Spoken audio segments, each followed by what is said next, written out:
Un minuto dopo mezzogiorno, buona giornata e bentrovati, buon martedì 6 ottobre dalla redazione di Rete Veneta. Anche oggi aggiornamenti, notizie, cronaca dal nostro territorio, i collegamenti con i nostri inviati, ne abbiamo già 3, forse 4 in scaletta, ce n'è uno che è in corso di perfezionamento, allora attendiamo novità. Ovviamente daremo uno sguardo ampio più tardi al bollettino di Azienda Zero, ma partirei a questo punto, visto che i collegamenti non sono pronti, con l'editoriale del nostro direttore, il direttore di Media Nord-Est Luigi Bacialli, sull'inaugurazione, la messa in funzione del Mose. È successo nella giornata di sabato, come sapete, con grande sollievo per gli abitanti del centro storico. Parola al direttore.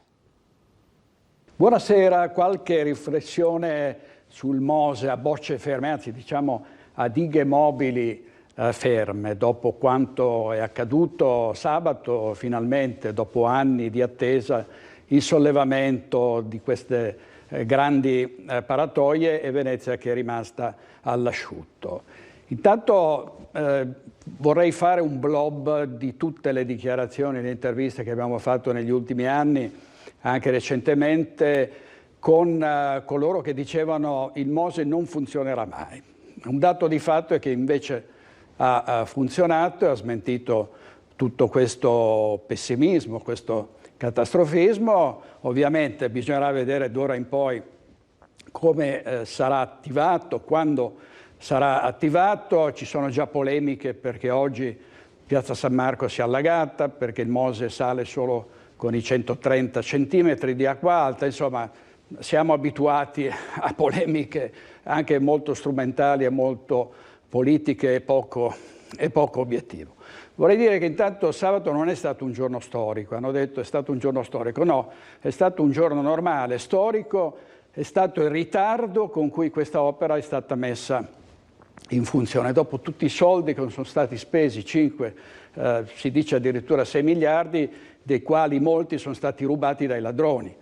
E diceva bene Monsignor Francesco Moraglia, patriarca di Venezia, è stato l'unico a dirlo. Il problema vero è che è stato fatto partire troppo tardi e siccome era una mangiatoia bassa, tutti coloro che hanno rubato hanno fatto in modo che si ritardasse sempre ulteriormente per poter continuare a foraggiarsi illegalmente. Ma ora il Mose finalmente è in funzione e si spera che d'ora in poi si sollevi tranquillamente, senza che ci siano problemi, ma basterà poco perché un guasto della sabbia negli ingranaggi, nelle cerniere, insomma, si è detto di tutto e di più su quello che potrebbe accadere. Sta di fatto che i veneziani che stanno al pian terreno finalmente hanno festeggiato, perché quelli che stanno ai piani alti o stanno a Mestre se ne sono sbattuti tranquillamente in questi anni senza mai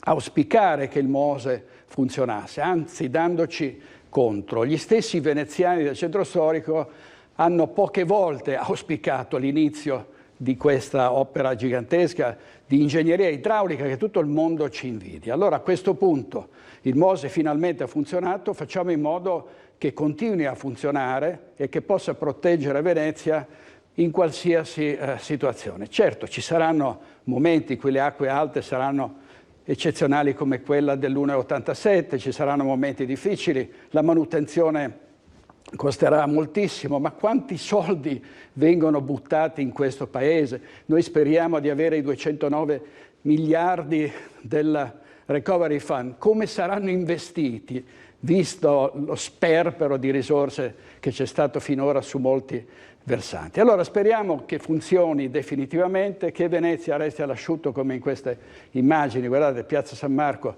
all'asciutto sabato, oggi era allagata, la Basilica dovrà aspettare 6 mesi per essere messa in sicurezza. Vedremo, l'importante in questo Paese è partire, l'importante è fare le cose, anche sia pure in ritardo, sia pure dopo il marciume, le ruberie e le inchieste giudiziarie che per fortuna hanno individuato i colpevoli di questo sfacelo. Cos'è il dato veramente importante del Mose oggi? che è l'immagine, la metafora di un'Italia che vuole cambiare, che vuole ripartire, che vuole risollevarsi, il Veneto in particolare, no? Queste dighe mobili che si alzano, sono un po' proprio la fotografia di un'intera popolazione che dopo quello che ha passato, sia per le calamità che per questa tragedia del Covid, vuole ripartire. Ecco, queste porte si sono sollevate, speriamo che tutto il Paese, tutto questo territorio possa giovarsene, possa con questo proprio dare via ad una fase di rinascita. Viva Venezia! Grazie direttore, dunque con il Mose che entrerà in funzione poi complessivamente dopo tutte le verifiche entro dicembre dell'anno prossimo. Primo collegamento con le nostre redazioni in giro per le città, a Vicenza con Gabriella Basso. Buongiorno Gabriella. Buongiorno a te Mirko e buongiorno ai telespettatori di Rete Veneta. Qui la piazza dei signori di Vicenza, ovviamente. Sì, sull'altro lato giustamente bisogna proporre tutte le angolazioni delle nostre belle piazze. Novità da Vicenza, movimenti in corso, notizie? Allora, guarda, intanto parliamo soprattutto della manifestazione degli studenti medi oggi a Vicenza per protestare per il sovraffollamento degli autobus, del trasporto di SVT. Oggi erano in piazza Matteotti, sono rimasti in piazza tutta la mattina proprio per far sentire la loro voce. Continuano a ribadire il fatto che i pullman siano strapieni, ci sia sovraffollamento e comunque un servizio che non sarebbe, diciamo, regolare con studenti che rimangono a terra.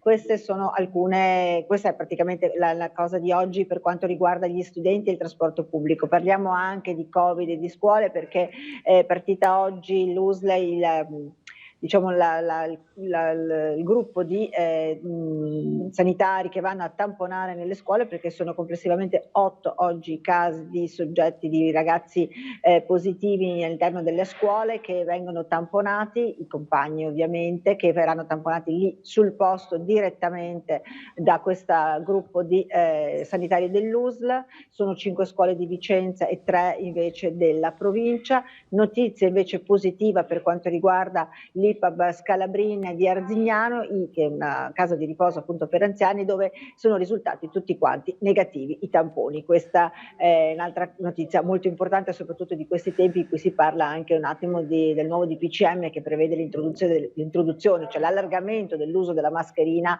nell'arco dell'intera giornata e anche all'esterno, soprattutto nei luoghi dove ci sono assembramenti.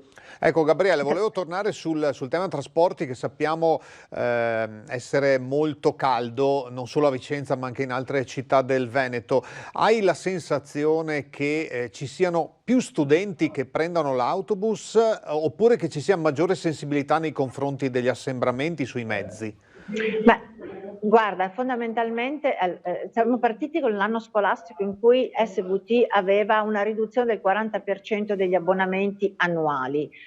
Questo proprio anche perché le famiglie erano preoccupate proprio della questione Covid, per cui avevano evitato di fare l'abbonamento annuale e approfittando ancora del bel tempo si andava con i mezzi, motorini, scooter o magari i genitori stessi che accompagnavano i ragazzi, quindi questa è una questione di sensibilità. Di fatto però poi con il problema della scuola, con gli orari un po' tutti particolari, perché con la carenza degli insegnanti i ragazzi uscivano prima, diciamo che è entrata in sofferenza, SVT si era calibrata in un certo modo ovviamente, è entrato in sofferenza il sistema dei trasporti, quindi diciamo che è una concomitanza di cause, sia un numero di studenti che a questo punto è diventato maggiore con le uscite anticipate e il fatto che comunque SVT, vedendo un calo degli abbonamenti, aveva anche ridotto un po' le corse e scaglionate secondo gli orari inizialmente previsti dagli istituti superiori, istituti scolastici. Certamente è un problema che ancora deve trovare soluzione, perché comunque rimangono i disagi, soprattutto per i ragazzi, anche se SVT continua a ribadire il fatto che loro rispettano le norme, quindi la copertura dell'autobus all'80%, compresi le sedute, cioè gli studenti che sono seduti e quelli in piedi. Capienza che sembra notevole anche per la presenza degli zaini, perché ci spiegavano che ogni persona in piedi con lo zaino, ogni studente in piedi con lo zaino occupa questi 40 centimetri, e quindi sta l'idea di essere più affollato l'autobus, anche se in realtà la capienza rimane quella dell'80%. Tra l'altro nell'immediato futuro metteranno anche un contapersone che era già previsto di cui era già previsto di dotarsi, ma stanno accelerando anche questo aspetto. Ai miei tempi gli autisti e i controllori degli autobus raccomandavano di tenere lo zaino vicino ai piedi e non addosso. Non so se questa regola è cambiata nel corso degli ultimi 35 anni più o meno. No, ma io credo che continuino a dirlo, ma sappiamo come sono i ragazzi, come il problema è sempre lo stesso, è una questione poi anche di educazione, di comportamento. È come quando i ragazzi in classe tengono la mascherina, escono, se la tolgono e sono tutti assieme alla fermata senza mascherina, che chiacchierano, che ridono, si salutano, si abbracciano, si baciano. E purtroppo è una questione anche di comportamento. Eh sì, una questione di comportamento è quello che poi probabilmente, questo lo dicono gli esperti, sta facendo propagare il virus, magari non all'interno delle scuole, ma probabilmente più all'esterno e in altre situazioni.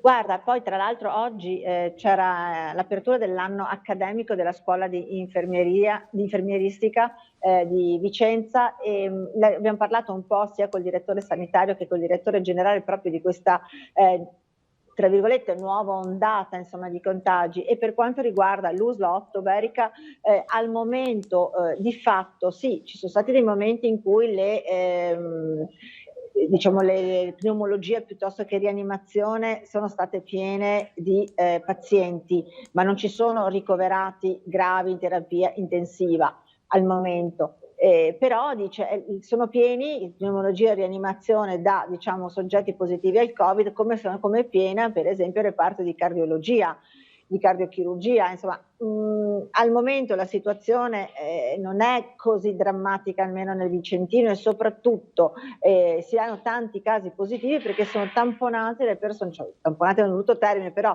vengono effettuati i tamponi molecolari o quelli rapidi ai soggetti che sono risultati positivi, ai familiari e tutte le persone attorno. Quindi è chiaro che poi aumentano i casi di soggetti positivi, perché anche il numero di tamponi è numericamente maggiore, ma da poter dire che sia in atto al momento, almeno per quanto riguarda Vicenza, ovviamente una pandemia o comunque un ritorno forte della pandemia, diciamo che ci vanno con i piedi di piombo. Certo, poi saranno i numeri e l'andamento delle prossime settimane a confermarlo, o speriamo a smentire insomma il rialzo. Grazie Gabriella, stasera TG Vicenza 19:20. Allora diamo velocemente proprio lo sguardo al bollettino di stamattina di Azienda Zero, eccolo qui appena arrivato, con 116 nuovi casi positivi rispetto a ieri, il totale che ha superato quota 29.000 dall'inizio della pandemia, 4.526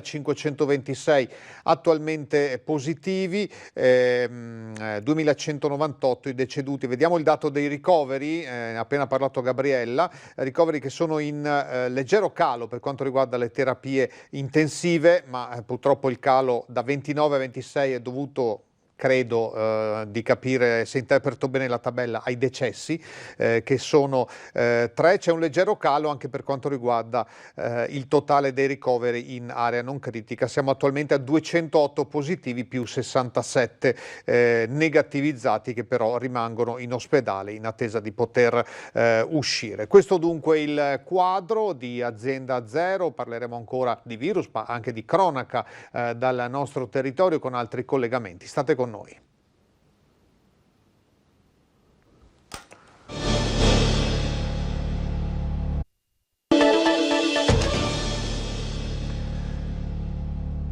Focus TG fino alle 13, ancora buona giornata e bentrovati. Con il nostro numero di SMS potete mettervi in contatto con noi. Ci scusiamo se non sempre riusciamo a rispondere, ma siete davvero tantissimi a scrivere. Noi raccogliamo il materiale, poi soprattutto su alcune segnalazioni che riguardano situazioni di degrado nelle città, insomma cerchiamo di intervenire al più presto lì dove poi c'è possibile arrivare fare, ma ripeto, siete in tanti a farlo quotidianamente e cerchiamo di smaltire piano piano tutte le richieste dopo averle ovviamente valutate. Dicevamo situazione Covid, ormai sono passate 3 settimane abbondanti dall'inizio della scuola, si sta monitorando continuamente la situazione, sapete che c'è stato qualche caso positivo, qualche caso sospetto, i tamponi, gli isolamenti,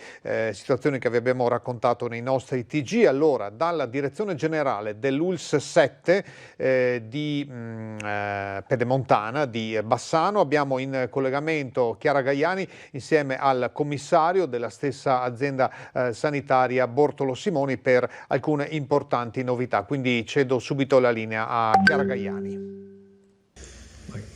Buongiorno Mirko, buongiorno ai telespettatori. Ci troviamo all'interno della direzione generale dell'ULSS Pedemontana con il commissario Bortolo Simoni, che ringraziamo per essere con noi. Da ieri è partita l'operazione dei test rapidi all'interno delle scuole, funzionano 15 minuti, ci sono i risultati. Sì, è una grossa novità rispetto al tampone tradizionale. In 15 minuti abbiamo il risultato positivo o negativo. In caso di positività, questi test rapidi, che sono uguali di fatto nella forma, cioè un tampone orofaringeo, quindi vuol dire che si mette un cotton fioc nella gola e nel naso per prelevare un campione e poi viene processato in una saponetta e in 15 minuti dà la risposta attraverso una riga che appare se c'è positivo. Bisogna confermarlo con il tampone tradizionale solo in caso di positività. Questo ci alleggerisce il lavoro nei laboratori, ci facilita molto, soprattutto se accompagnato, diciamo così, dal consenso informato dei genitori, che ci consente di andare nelle classi dove ci sia il positivo e tamponare in poche ore tutti i soggetti che sono contatti stretti, sia allievi che insegnanti, e quindi avere proprio una tracciatura dei contatti e i negativi possiamo rimetterli nell'ambiente scolastico, quindi non stanno più a casa come era prima in quarantena e ripetono dopo 7 giorni lo stesso tampone. Ecco, quindi grande fiducia, l'invito a tutte le famiglie, firmate questo consenso. Sì, noi abbiamo bisogno di fare la più parte del lavoro nelle classi, sostanzialmente per quel che riguarda la scuola. La stessa procedura la stiamo facendo per il personale e gli ospiti delle case di riposo, dove stiamo dando i tamponi e istruendo gli infermieri che lo fanno in autosomministrazione sostanzialmente. Quindi stiamo in qualche maniera periferizzando il lavoro per detendere la pressione sui laboratori e anche sui punti tampone, che erano un po' i punti critici di quanto avveniva fino alla settimana scorsa. Ecco, una novità è stata annunciata dal Presidente Zaia, ma potrebbe essere introdotta a breve, una vera e propria campagna di screening, quindi non tamponi rapidi in caso di positività di un alunno o di un insegnante, ma addirittura in modo preventivo. Sì, si tratta di andare nelle classi scegliendole con determinati criteri, ma anche, voglio dire, con un criterio pressappoco casuale, nel senso che 1 o 2 volte alla settimana andremo in qualche classe, ovviamente con il consenso, a fare il tampone a tutti. Questo serve a tracciare il virus, perché molti soggetti, soprattutto i giovani, sono magari positivi e asintomatici, quindi ci aspettiamo che anche in questi screening ci possa essere occasionalmente la scoperta di qualche positivo che andrà controllato. Ecco, perché il virus, lo sappiamo ormai, che va affermato e individuato al più presto, è il tempo, il grande amico di questa lotta che tutti stiamo combattendo. Io ringrazio il dottor Simoni per la sua disponibilità e se non ci sono altre domande da studio restituisco la linea. Grazie Chiara Gaiani, approfondimenti ovviamente nel TG di stasera, ore 18:50. In qualche modo ci riagganciamo al tema Covid con Valentina Visentini, che invece è in collegamento da Padova. Buongiorno Valentina. Sì, buongiorno, sono allo stadio Colbacchini, allo stadio di atletica, perché si sta svolgendo una conferenza stampa di bilancio. Il 20 di settembre c'è stata l'edizione virtuale della Padova Marathon, impossibilitata appunto di essere svolta in presenza visto l'emergenza sanitaria. Sono stati comunque raccolti 5.000 euro di beneficenza che proprio in questi istanti verranno donati al Centro Servizi Volontariato di Padova in occasione di quest'anno da capitale europea del volontariato della città di Padova. Padova, quindi sport e beneficenza, con la speranza, ha detto l'assessore allo sport Diego Bonavina, di ritornare a questi grandi eventi, e per ritornare ai grandi eventi è importante non abbassare la guardia, di utilizzare la mascherina, quindi Diego Bonavina ha ricordato che proprio oggi parte la nuova campagna di sensibilizzazione all'uso della mascherina da parte del Comune di Padova, che da oggi ha appeso in giro per la città oltre 200 cartelli invitando appunto i padovani ad utilizzare il più possibile anche all'aperto la mascherina, in attesa di capire quali saranno anche le indicazioni che arriveranno dal governo con il prossimo DPCM. Oggi comunque è partita la campagna di Palazzo Moroni per quanto riguarda il Comune di Padova. Questo per quanto riguarda l'emergenza sanitaria. Se volete vi possiamo anche aggiornare sulla cronaca, sulle novità del caso che ormai sta tenendo banco da una settimana, ovvero l'aggressione al noto penalista Piero Longo, perché dopo gli ultimi riscontri e accertamenti in ospedale la prognosi dell'avvocato è cresciuta a 30 giorni, quindi potrebbero aggravarsi le posizioni delle 3 persone coinvolte nella sua aggressione, in particolare per 2, ovvero la coppia che è stata messa agli arresti domiciliari e che ora, dopo l'interrogatorio di garanzia, si trova con l'obbligo di dimora a Padova e il divieto di avvicinamento all'avvocato. Alla luce di quanto è emerso appunto della prognosi di Longo, che è passata a 30 giorni con contusioni multiple, lesioni e fratture al volto, potrebbero aggravarsi la posizione. Dovrebbero essere previsti nuovi interrogatori per i 3, l'unica che ha chiarito meno la sua posizione è la 31enne, che di fatto è l'unica a conoscere di persona l'avvocato, e non ha ancora fornito la motivazione che l'ha spinta ad arrivare sotto casa dell'avvocato in piena notte insieme ai 2 amici che poi lo hanno materialmente aggredito. Ecco Valentina, ci sono novità anche sul fronte, diciamo, delle associazioni di categoria, in particolare gli industriali. Da qualche tempo Padova è unita con Treviso, si chiamano Veneto Centro se non ricordo male, e c'è in vista un cambio al vertice. Sì, c'è attesa perché ci sarà l'assemblea il 31 di ottobre, nel quale insomma si troverà espressione e la nomina del nuovo presidente per i prossimi 4 anni. In corsa c'è Leopoldo Destro, che poi cercheremo proprio di raggiungere al microfono, è qui presente in qualità di presidente di Assindustria Sport, e cercheremo di capire insomma perché è il candidato più papabile, è ormai di fatto il presidente in pectore di Assindustria Veneto Centro, rappresentazione appunto espressione degli industriali padovani e trevigiani. Ecco, Destro non è un cognome ignoto ai padovani, ovviamente non è un caso. Assolutamente no, è il figlio della nostra ex sindaco Giustina Destro, che è ex parlamentare di Forza Italia, Giustina Destro. Allora, mentre tu farai un giro, i 400 metri, con calma, insomma, sicuramente, senza cronometro. Con la mascherina, così poi crollo. Perfetto, allora ti lasciamo al resto della giornata. Grazie a Valentina Visentin da Padova a voi. E a tutta la nostra redazione. Parleremo tra poco anche di sicurezza, lo faremo dopo la prossima pausa pubblicitaria, visto l'orario.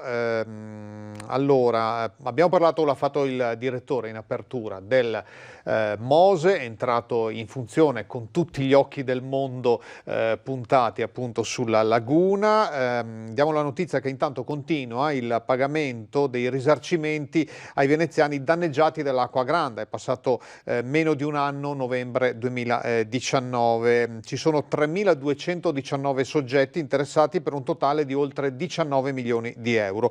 Con la firma di un nuovo decreto si liquida un 13° pacchetto di risarcimenti che arriveranno a 114 privati e a 212 attività economiche, produttive, sociali e di culto. Il direttore prima parlava appunto anche della Basilica di San Marco, che dovrebbe avere un suo sistema di dighe, trovandosi a un livello più basso rispetto a Piazza San Marco.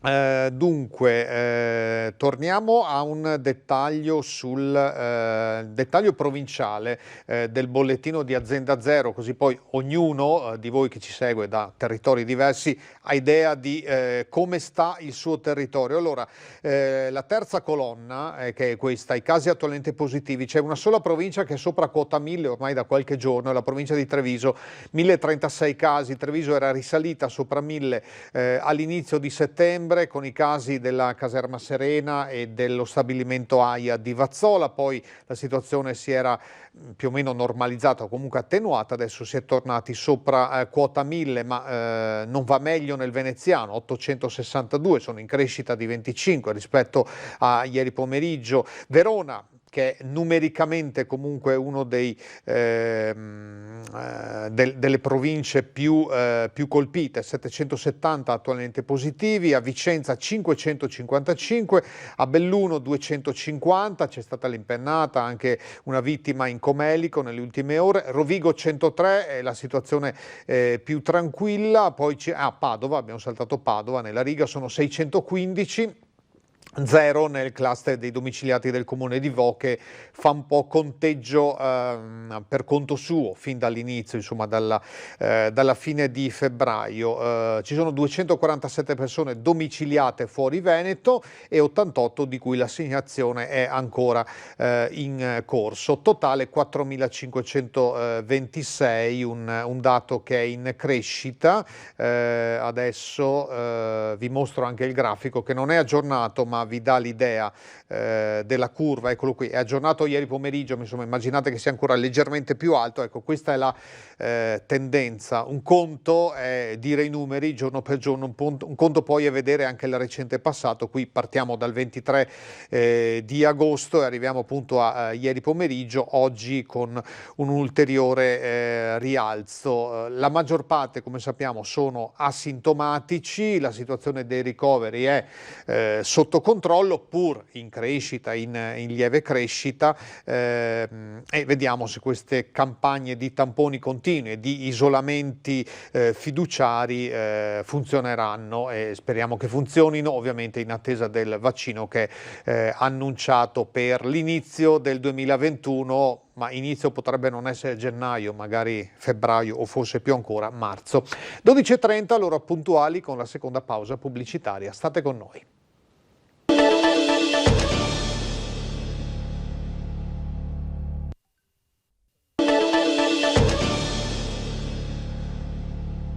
Ancora ben trovati in Focus TG dalla redazione di Rete Veneta. Poco fa il sindaco rieletto di Venezia, il sindaco anche della città metropolitana, ovvero l'ex provincia di Venezia, Luigi Brugnaro, ha annunciato la composizione della sua giunta. Allora vi do la lettura di questo lancio di agenzia. Sono 4, tra cui il vice sindaco Andrea Tomaello, coordinatore provinciale della Lega, le novità della giunta comunale di Venezia. Tomaello è 30enne, l'unico esterno e il più giovane componente dell'esecutivo. Avrà 5 deleghe: progetti comunitari, porto, politiche giovanili, sport e protezione civile. Gli altri 2 assessori leghisti sono la 69enne Silvana Tosi alla sicurezza, il 47enne Sebastiano Costalonga a commercio e attività produttive. Confermati gli assessori di Fratelli d'Italia, Francesca Zaccariotto con delega ai lavori pubblici, Forza Italia, Michele Zuin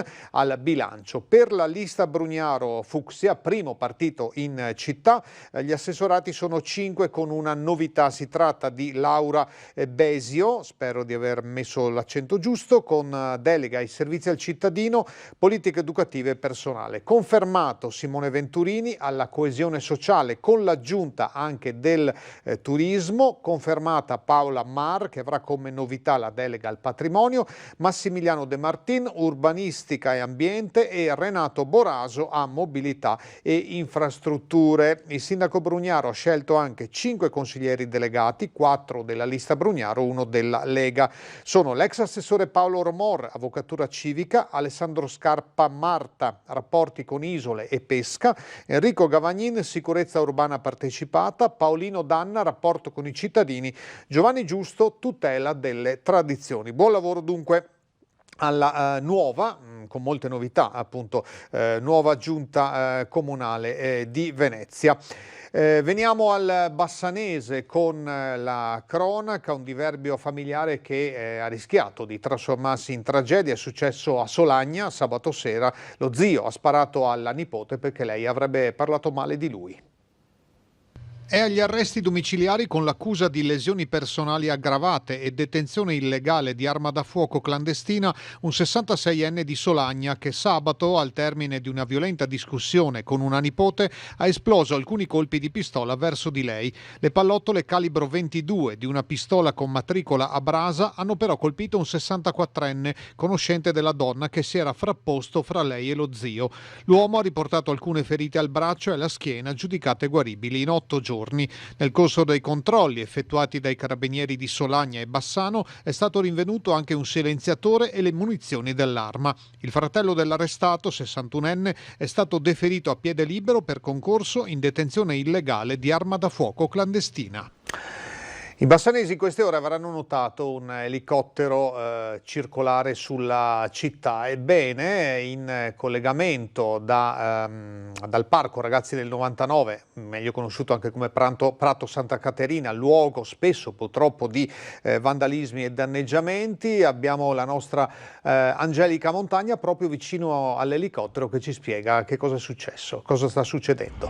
Parco Ragazzi del 99 qui a Bassano del Grappa. Ebbene, oggi dispiegamento di forze da parte dei carabinieri della compagnia, comando compagnia di Bassano. Siamo con il comandante maggiore Filippo Alessandro e con il tenente Bellanova della Norma, sempre di Bassano. Ecco, oggi che cosa è stato fatto, comandante? Io vorrei che lei ce lo spiegasse. Dietro alle mie spalle, vedete, abbiamo un elicottero comandato appunto dai carabinieri di Belluno. Quindi che cosa è stato fatto oggi? Oggi è stato fatto un piano coordinato del territorio, direi straordinario, perché abbiamo messo in atto anche i carabinieri del nucleo elicotteri e 2 unità del cinofile appunto che abbiamo in dotazione non come compagnia ma come arma. E sono usciti degli ottimi risultati. Abbiamo ottenuto l'arresto di una persona per il possesso di sostanza stupefacente del tipo marijuana, effettuato numerosi controlli su strada e insomma è stata una forte azione incisiva di contrasto alla microcriminalità. Ecco, noi vediamo insomma un dispiegamento non indifferente questa mattina qui a Bassano. Ecco, Bassano ha veramente bisogno di azioni così importanti, è una cittadina che necessita appunto ogni tanto di essere vagliata al setaccio, o tutto sommato insomma la percezione è di sicurezza? No, queste operazioni, questi servizi vengono fatti appunto per aumentare nel cittadino la percezione di sicurezza. Bassano non è teatro di una forte microcriminalità, però i fatti che succedono possono indurre la gente nel dubbio che si possa vivere in sicurezza. Ecco, io volevo avere accanto a me anche al pilota che noi abbiamo già visto atterrare, vi mostreremo anche le immagini poi accanto a me, eccolo qua. Allora, lei si chiama? Luogotenente da Punta Albina. Benissimo, luogotenente. Allora ci parli un attimo delle caratteristiche di questo elicottero in dotazione? Sì, questo è una B412, è un elicottero multiruolo da trasporto e da ricognizione, come oggi per esempio va trasportato un'unità cinofilo per il servizio coordinato di oggi. Veniamo dal nucleo elicotteri di Belluno. Quanti posti può portare? Porta da massimo 12-13 posti in base a come si possono togliere le panchine e usufruire di varie disposizioni. Quante ore di volo ha lei alle spalle? 4.500. 4.500 ore di volo. Bene, questo è tutto e noi ci risentiremo questa sera per un servizio più approfondito. Grazie. Grazie Angelica, allora sentiremo anche ulteriori dettagli nel TG di stasera alle 18.50. Torniamo nel Padovano, restiamo alla cronaca per una tragedia ad Albignasego, cintura della Città del Santo, una 86enne morta nel rogo della sua abitazione. Tutti su culo, è entrato tutti su culo già apri porta, non riesci a vedere. Si commuove Anna, la donna che ha cercato di soccorrere Cesarina Minozzi, 86enne, morta nel rogo del suo appartamento in via Sant'Eurosia ad Albignasego. L'incendio è divampato verso le 10:30 di lunedì mattina nei locali sopra il Bar Stella, di proprietà dell'86enne, ma gestito da qualche anno proprio dalla signora Anna. Quando ha notato il fumo nero uscire dalla casa della signora Minozzi, ha provato ad entrare, ma è restata sopraffatta dalla coltre nera e densa. C'è tutti sul culo, vengono solo minestre, sono chiaro, apre minestre, io vengo, chiama mia figlia e chiama lei. Lanciato subito l'allarme, sul posto sono arrivati i vigili del fuoco e i carabinieri che, entrando nella casa invasa dal fumo, hanno trovato il cadavere della donna. Sono in corso accertamenti per scoprire la natura del rogo, anche se il cortocircuito resta l'ipotesi più accreditata.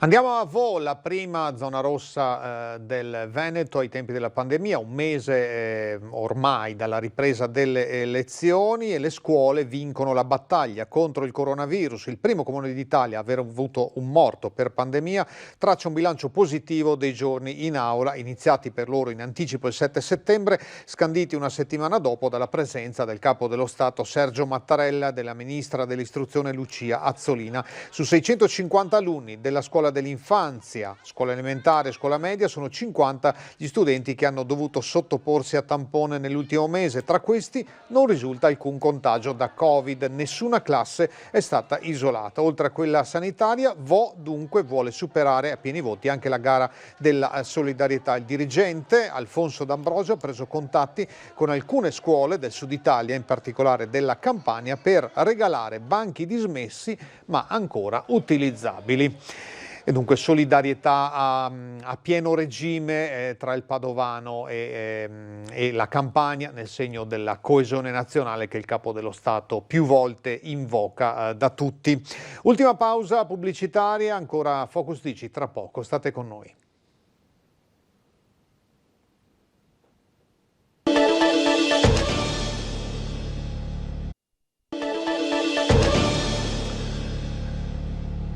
Ultimi minuti insieme per questa puntata di Focus TG di martedì 6 ottobre. Di nuovo ben trovati, ben collegati con Rete Veneta. Gli effetti dell'ondata di Covid e soprattutto del lockdown sull'economia sono più che evidenti a tutti. In particolare il settore turismo è in sofferenza.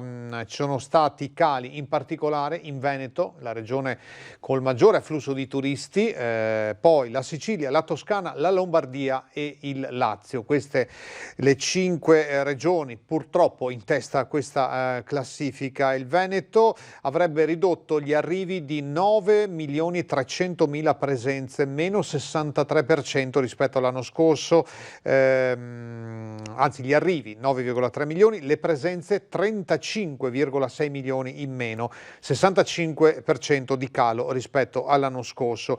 Il Veneto purtroppo è in testa anche per la diminuzione stimata della spesa turistica, cioè ci sono meno turisti, quindi meno gente che spende chiaramente. Parliamo di 3 miliardi 272 milioni di euro. A seguire la Toscana, Firenze soprattutto ovviamente, per quanto riguarda il Veneto, Venezia, Verona, Padova, insomma abbiamo una lista lunghissima, e a seguire anche la Lombardia, ma pensate, la Lombardia ha una diminuzione solo, tra virgolette, di 1 miliardo e 780 milioni, Veneto 3 miliardi e 2, quasi il doppio. In più la tassa di soggiorno, che in molti comuni è una voce importante dei bilanci. Nei primi 8 mesi di quest'anno le casse degli enti locali, secondo uno studio Demoscopica pubblicato dall'ANSA, hanno subito una sforbiciata di 211 milioni di euro. In particolare anche qui Lazio, Veneto, Lombardia e Toscana in testa a questa classifica. Lazio con Roma evidentemente che registra un calo di oltre 53 milioni di euro. Speriamo che quanto prima ci si possa riprendere. Dicevamo che c'è in discussione nel nuovo DPCM l'obbligo di mascherina all'aperto lì dove non si possano evitare assembramenti, l'ha confermato anche stamattina il ministro della Salute Roberto Speranza. Secondo l'immunologa dell'Università di Padova e della Città della Speranza, Antonella Viola, la priorità sono i controlli, perché le regole già ci sono e bisogna farle rispettare. Sentiamo.